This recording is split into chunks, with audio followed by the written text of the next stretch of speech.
Sir Charles Hindle-Jones and the Accidental Pirate King. Chapter 1. A most unlikely adventure. The sun shone brightly over London, its golden light reflecting off the grand buildings lining the Thames. Sir Charles Hindle-Jones adjusted his waistcoat and twirled his remarkable mustache, a thing of true majesty that had been cultivated with the finest waxes money could buy. He was a man of leisure, known for his impeccable taste in brandy, a notable lack of common sense, and an uncanny ability to stumble into trouble.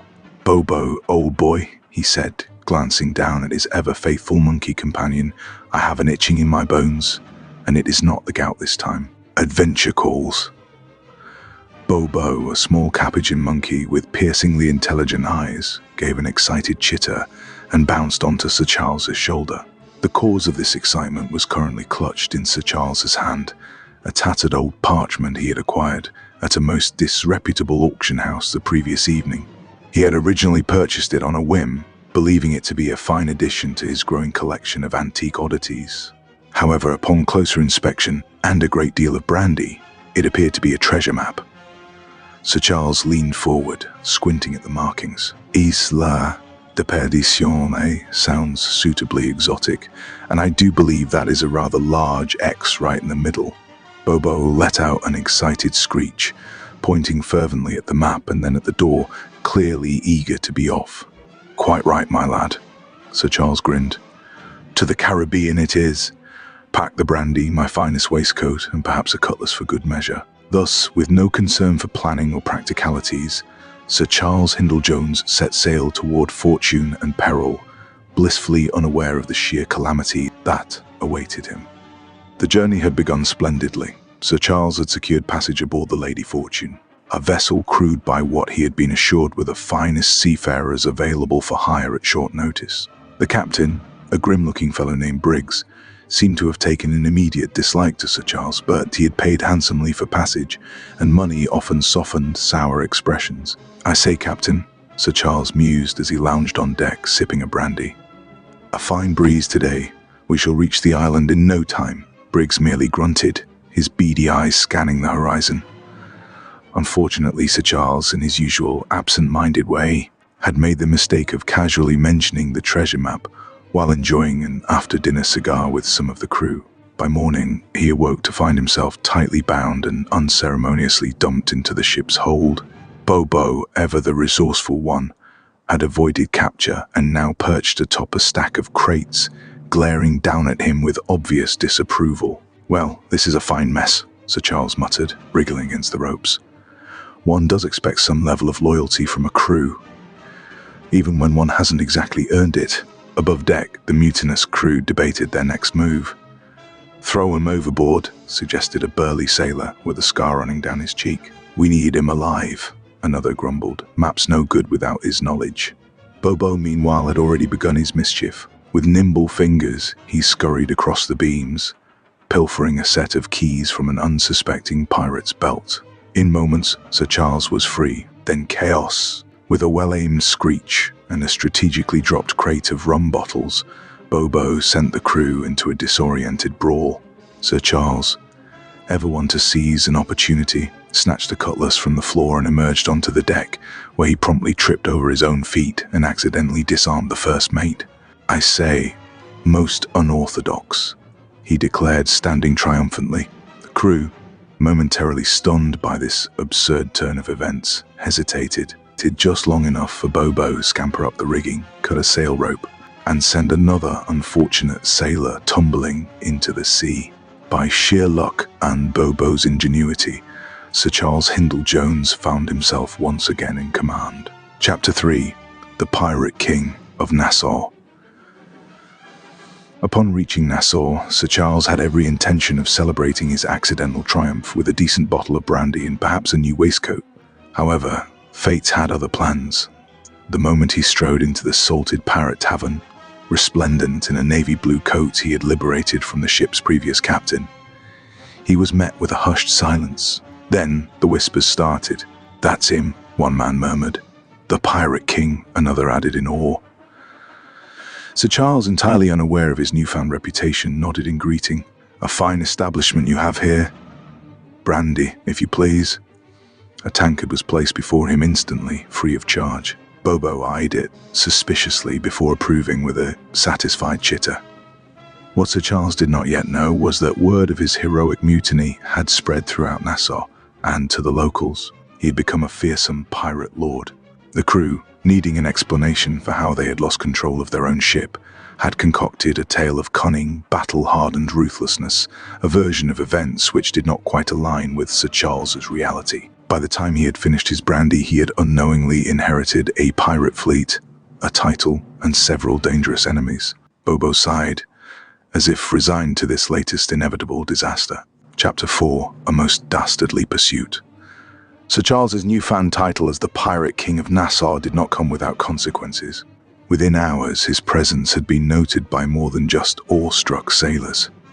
The Spanish authorities, having caught wind of his alleged exploits, had sent a fleet to bring him to justice. Bobo, perched atop a wooden post outside the tavern, let out a shrill warning screech. Just as the first cannon blast thundered in the distance, Sir Charles, mid-sip of a second brandy, paused. "I say, that sounded awfully close."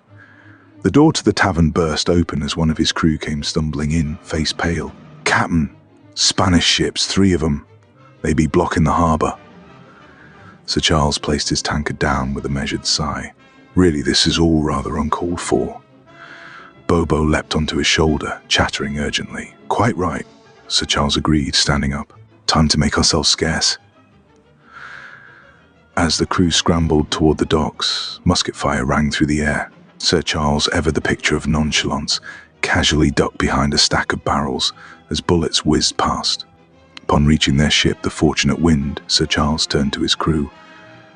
"Gentlemen, as much as I would love to entertain our pursuers with a spirited debate on my innocence, I do believe a swift departure is in order." Bobo screeched and swung toward the rigging, already working to unfurl the sails.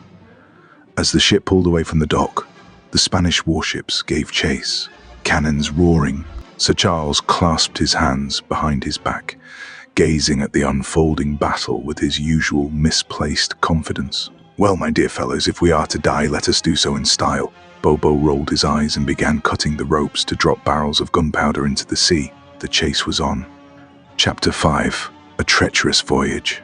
The Fortunate Wind cut through the waves, its sails billowing under the pressure of an ever-strengthening wind. Behind them, the Spanish warships remained in relentless pursuit, their cannons firing intermittent blasts that sent geysers of seawater into the air.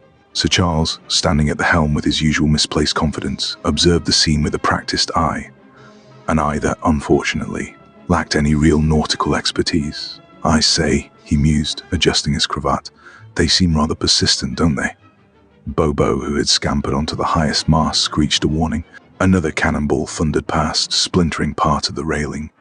First Mate Riggs, a wiry man with an impressive collection of scars, stormed up to Sir Charles.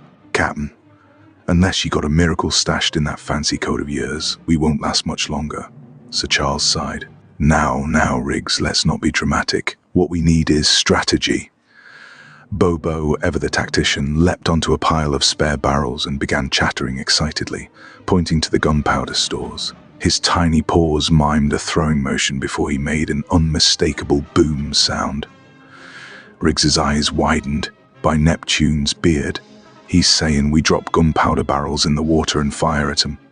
"Brilliant," Sir Charles beamed. "See, this is why one keeps a monkey about. Make it so." With a flurry of activity, the crew heaved several barrels overboard. As the Spanish ships closed in, a well-aimed musket shot from the crow's nest ignited one of them, setting off a tremendous explosion. The nearest enemy ship lurched violently as flames engulfed part of its hull. The distraction worked. Amidst the chaos, the Fortunate Wind slipped into the misty horizon, vanishing like a ghost into the vast expanse of the Caribbean. Sir Charles clapped his hands. "Well, gentlemen, that was positively invigorating. I think I shall retire for a sherry." Bobo rolled his eyes. Chapter 6: The Isle of the Restless Dead. By morning, the sea had calmed, and the island of Isla de Perdition loomed ahead, shrouded in a thick, unnatural mist. The crew stood at the bow, whispering amongst themselves. "Bad luck, that island," one muttered. "Aye," another agreed. "They say No man steps foot there and lives. Sir Charles, ever the skeptic, waved a dismissive hand. Superstitious nonsense. Look at it, trees, rocks, sand. What could possibly be the problem? Bobo, however, was less convinced. His fur bristled as he stared into the mist, his usual mischievous energy replaced by a rare moment of apprehension. As the ship neared the shore, the first thing they noticed was the silence. No birds, no rustling leaves, just the eerie whisper of the wind through the trees. Riggs gulped. Feels wrong. Sir Charles, unbothered, strode forward. Come along, men. Adventure awaits. The landing party disembarked, trudging through the dense jungle. The deeper they ventured, the stranger the atmosphere became. Shadows moved where none should, and the ground was littered with fragments of rusted weapons and ancient bones. Then, without warning, the bones moved. One by one, skeletal figures began to rise from the earth, hollow eye sockets glowing an unnatural green. Their swords, though rusted, still gleamed with menace. Sir Charles blinked. Well, that's unexpected, Bobo screeched. Riggs, however, had no time for pleasantries. Run! Chapter 7, The Cliff's Gambit. The jungle erupted into chaos as the skeletal pirates advanced, their bony fingers clutching weapons from another age. Sir Charles, despite his usual lack of athleticism, found himself running with remarkable speed, his coattails flapping behind him. This is hardly sporting, he shouted as he narrowly avoided a swipe from a skeletal cutlass. Bobo, swinging through the trees above, let out a screech and pointed ahead. A sharp cliff's edge loomed in the distance, the churning sea far below. Riggs panted beside him. Captain, unless he can fly, that's a dead end. Sir Charles, ever an optimist, took a moment to think. Now, my good man, let's not be so literal. Bobo, however, had a plan. Scampering down from the treetops, he began pulling at a thick vine, one end of which was wrapped precariously around an overhanging boulder. Understanding dawned on Riggs. Aha! We trick him into running off the edge. Sir Charles, delighted, clapped his hands. Marvelous! Get to it then. As the skeletal horde closed in, Bobo gave the vine one final tug, and with a mighty snap the boulder tumbled forward, dragging vines and debris along with it. The skeletons, too fixated on their quarry, barely registered the ground, crumbling beneath their feet before it was too late. One by one they tumbled over the edge, their unholy shrieks lost to the roar of the waves below. Sir Charles exhaled deeply, adjusting his hat. Well, that was thrilling. Bobo gave him an exasperated look. Riggs wiped his brow. That buys us some time, but we still gotta find that treasure. Sir Charles straightened his cravat and grinned. Precisely. Now, let's see what riches await. With the danger temporarily behind them, the crew pressed on toward the heart of the island, where fortune and further peril undoubtedly awaited. Chapter 8, The Guardians of Gold. With the skeletal menace vanquished, at least for now, Sir Charles and his men pushed deeper into the island's heart, their boots crunching over fallen leaves and the occasional ancient bone. The thick jungle gave way to a peculiar clearing where squat stone statues, worn by centuries of wind and rain, peered at them with unseeing eyes. I say, Sir Charles mused, inspecting one such figure, they do seem rather watchful, don't they? Bobo, perched on his shoulder, sniffed the air warily and let out a low chitter. Riggs, eyeing the area suspiciously, muttered, I don't like it, Captain. Feels like we're being. The bushes rustled violently. Before anyone could react, dozens of tiny red-skinned warriors burst forth, armed with spears and painted in swirling patterns of gold. They moved fast, too fast, encircling the party in moments. Sir Charles straightened his coat. Well, this is rather abrupt. One of the warriors, distinguishable by his more elaborate headdress, stepped forward and rattled his spear, speaking in a rapid, high-pitched tongue. Sir Charles turned to Riggs. Do translate, would you? Riggs gave him a flat look. Aye, Captain. Let me just pull out me handy, tiny red tribesman dictionary. Bobo, however, seemed to understand. The monkey leapt from Sir Charles's shoulder and began a frantic series of gestures, screeches, and dramatic reenactments of their battle with the skeletons. The warriors murmured amongst themselves before the leader broke into a sharp-toothed grin.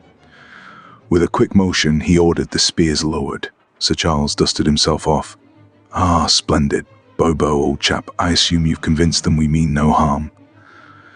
Bobo nodded. Riggs grunted.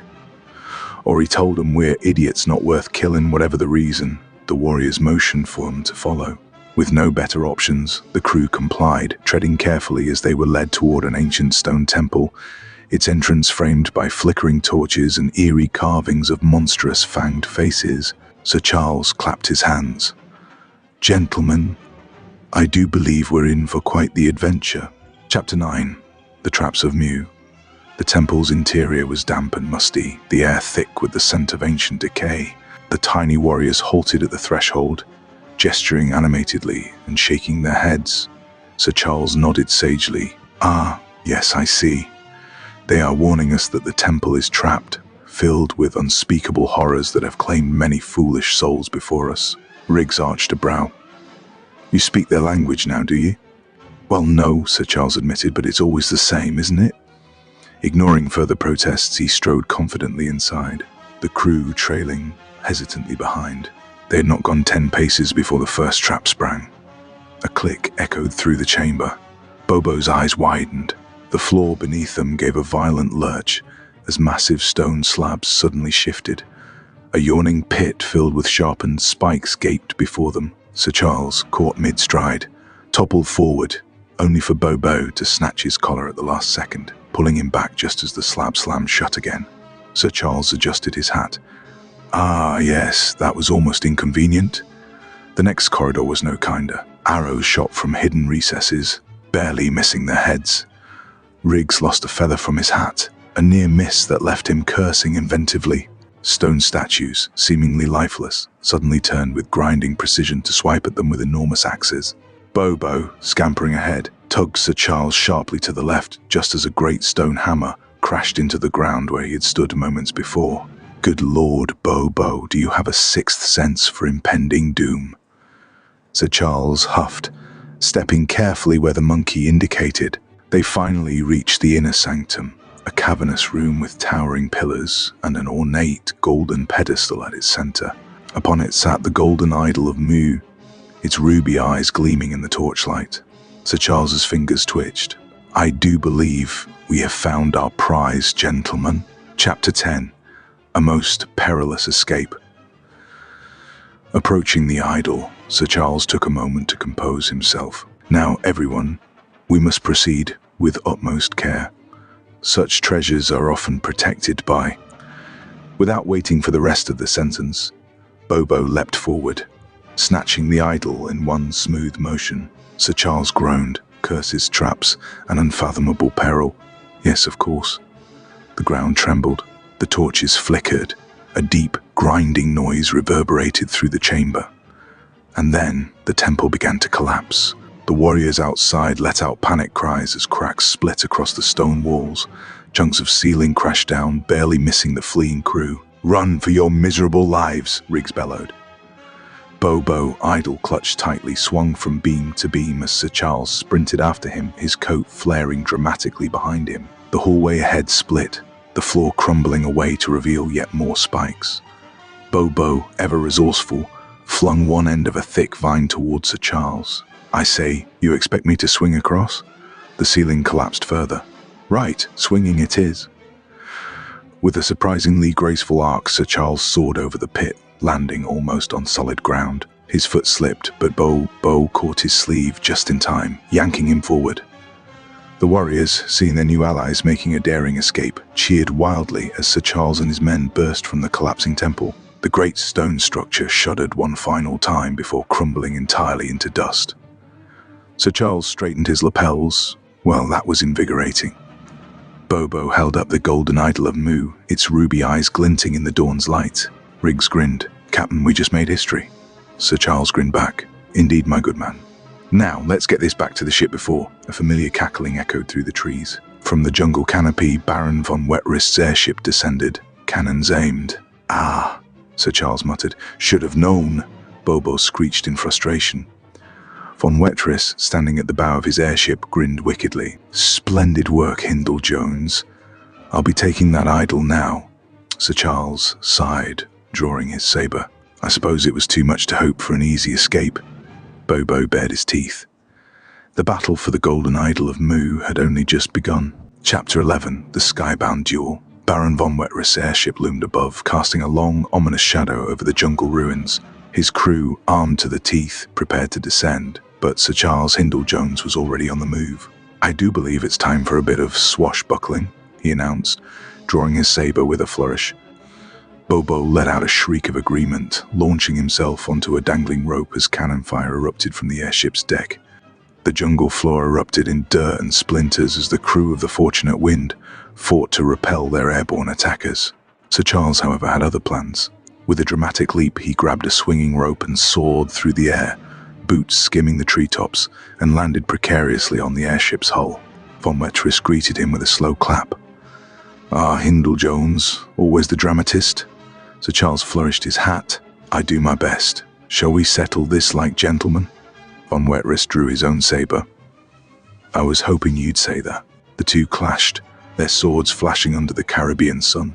The duel was fast and furious, the sound of steel ringing through the air as they danced across the narrow deck. Bobo, still swinging from the rigging, spotted an opportunity and swiped a loose gear from the airship's exposed mechanism, tossing it overboard with a mischievous grin. The ship lurched violently, engines sputtering as smoke began pouring from the hull. Von Wetter staggered, giving Sir Charles just enough time to deliver a perfectly accidental but devastatingly effective kick to the chest, sending the Baron tumbling overboard. "Do give my regards to the fish," Sir Charles called after him as Von Wetter landed with a spectacular splash into the jungle river below. With their leader gone and the airship spiraling out of control, the remaining crew leapt for their lives. Sir Charles grabbed a dangling rope just as the entire airship exploded, sending a fiery spectacle into the sky. Dangling above the jungle, Sir Charles turned to Bobo, who'd managed to secure the golden idol of Mu in his tiny arms. "Well done, old boy." And with that, they swung dramatically back to the Fortunate Wind. Chapter 12. A most unfortunate oversight. With the golden idol of Mu secured, Sir Charles and his crew set sail for home, spirits high. The sun shone brightly, the wind was favorable, and the brandy flowed freely. "This, gentlemen, is precisely how an adventure should end," Sir Charles declared, lounging in his captain's chair. Bobo, polishing the idol with an old rag, let out a contented chitter. However, Sir Charles' confidence, as always, was woefully premature. As he raised his glass for a toast, a sudden jolt rocked the ship. Riggs rushed to the deck, his face grim. "Captain, we got company." Sir Charles lowered his glass. "Spanish fleet?" Riggs shook his head. "Worse." Before he could ask how anything could be worse, the answer came in the form of a British naval warship, its cannons trained on them. A booming voice rang out across the sea. "This is the HMS Indomitable. By order of the Crown, you are under arrest for piracy, theft, and wanton destruction of property." Sir Charles sighed deeply. I had rather forgotten about that. Moments later, the ship was boarded, their treasure confiscated, and their hands bound in iron shackles. Even Bobo. "I say, this feels rather excessive," Sir Charles muttered as the monkey was fitted with a miniature set of manacles. Bobo glared at him. Chapter 13. The Tower's Dark Secret. Dragged to London in chains, Sir Charles and his men were thrown into the Tower of London, their fate uncertain. The city bustled beyond the thick stone walls, oblivious to the misfortunes of the accidental pirate king. Sir Charles, shackled to a damp cell wall, sighed dramatically. "Well, this is inconvenient." Riggs in the neighbouring cell scowled. "You don't say."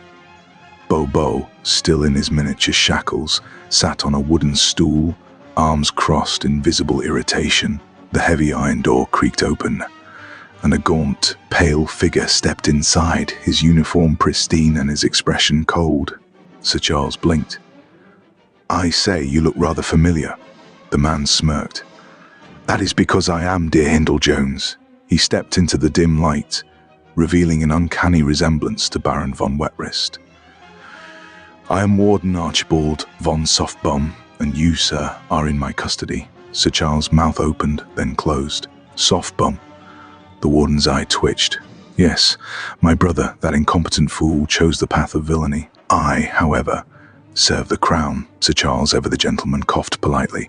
"Well, congratulations on your dedication to public service." Von Softbum crossed his arms. "Do not mock me. Your trial is set for tomorrow, and unless you have a miracle up your sleeve, you and your crew shall hang." Bobo let out a small, worried squeak. Sir Charles, however, merely smiled. "Ah, my dear soft bum, do you not know?" The warden narrowed his eyes. "Know what?" Sir Charles leaned forward conspiratorially. "That I have never in my entire life planned a thing properly." And then, quite suddenly, Bobo slipped his tiny hands free of the shackles. With a flick of his nimble fingers, the lock on Sir Charles's cell clicked open. Sir Charles grinned. "Now then, gentlemen, shall we make our exit?" The warden's eyes widened. "Guards, stop them!" But it was too late. Bobo had already swung onto a hanging torch, knocking it into a pile of hay and setting off a chain reaction of chaos. The guards scrambled, smoke filled the air, and in the confusion, Sir Charles and his crew darted through the corridors, cutting down banners, flipping tables, and sending barrels rolling in their wake.